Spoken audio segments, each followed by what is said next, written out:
Brought to you by Palvi Agrico. आता शेतीसाठी जे काही लागणार ते घरपोच मिळणार, तेही मोबाईलच्या एका क्लिकवर। मी कायमस्वरूपी म्हणत होतो की ह्या ड्रग्ज प्रकरणाला कोणी पाठीशी घातलं, कोण फोपावलं, मला वाटतं त्याचे खरे सूत्रधार हे राणा पाटीलच आहेत, हे त्या ठिकाणी अधोरेखित होते।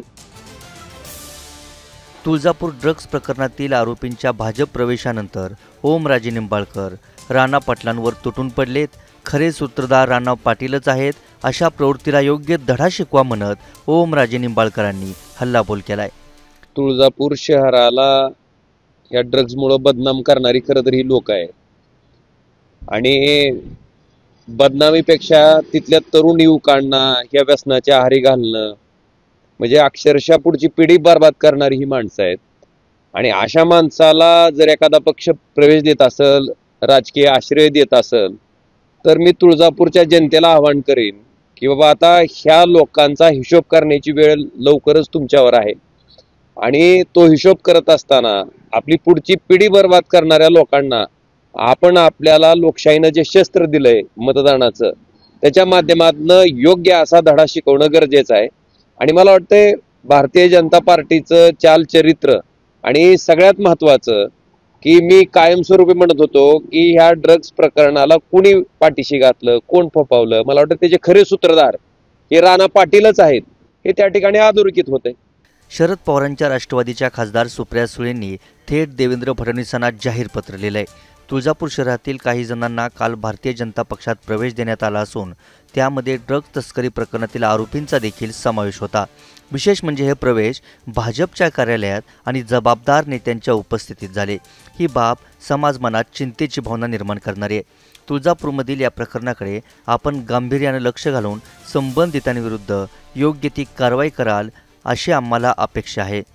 ड्रग्ज तस्करीला या महाराष्ट्रात राजाश्रय दिला जाणार नाही, अशा प्रकारचा सकारात्मक संदेश समाजात जाण्यासाठी आणि ड्रग्ज विरोधी मोहिमेला बळकटी मिळावी यासाठी हा विषय अतिशय महत्त्वाचा आहे, याची आपण योग्य ती दखल घ्याल अशी अपेक्षा व्यक्त करत सुप्रिया सुळेंनी राणा पाटलांवरही निशाणा साधलाय। सुप्रिया सुळेंसह विरोधकांच्या आरोपांवरून भाजपच्या बड्या नेत्यांनी अजून तरी चुप्पी सोडलेली नाही।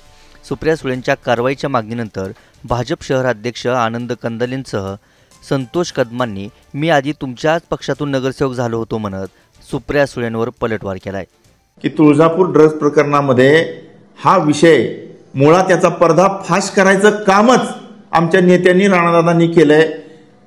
याची सुरुवात या 1.5-2 वर्षापूर्वीच दादांनी केली। भाजपचा प्रभाव हा तुळजापूर शहरामध्ये वाढतोय, हे आपलं मूळ त्या ठिकाणी पोटशूळ आहे, म्हणून आपण ह्या गोष्टी करू नये। अनेक नेते त्या ठिकाणी आरोपी असलेल्या नेत्यांना सुद्धा जेलमध्ये भेटायला जातात, हे आपण कधी त्या ठिकाणी बोलत।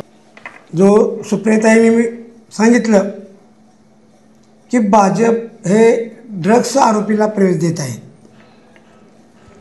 मी सुप्रियाताईंना सांगू इच्छितो की मी पहिल्यांदा शरद पवार गटाचा 3 टर्म झाला नगरसेवक आहे। गट आता पडले, पण मी 3 टर्म नगरसेवक हे पद, नगराध्यक्ष पद हे राष्ट्रवादीतनं बसवलेलं आहे। आणि मी काल केलेला जो काय प्रवेश आहे तो कुठंतरी तुळजापूर शहरामध्ये शरद पवार गटाला खिंडार पडलेला आहे। त्यामुळं साहजिकच सुप्रियाताईंना तो वाईट वाटलेला आहे, त्यामुळे त्यांनी पत्र दिलेलं आहे।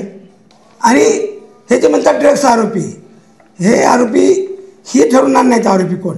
आरोपी ही ह्यांना तो सुप्रियाताईंना सांगू इच्छितो, आरोपी ही कोर्ट ठरवत असतात। माझ्यावर झालेले आरोप हे राजकीय षडबुद्धीचा एक भाग आहे। चांडाळ चौकडीच्या षडयंत्राचा आरोप करत भाजपचे स्थानिक पदाधिकारी महाविकास आघाडीच्या नेत्यांना स्थानिक पातळीवरील नेतेच प्रत्युत्तर देत आहेत। त्यामुळे ऐन निवडणुकांआधी सुरू झालेल्या या आरोप प्रत्यारोपांनी हा वाद अधिक पेटण्याची शक्यता आहे। तुळजापूरहून गणेश जाधवसह ब्युरो रिपोर्ट, मुंबई तक।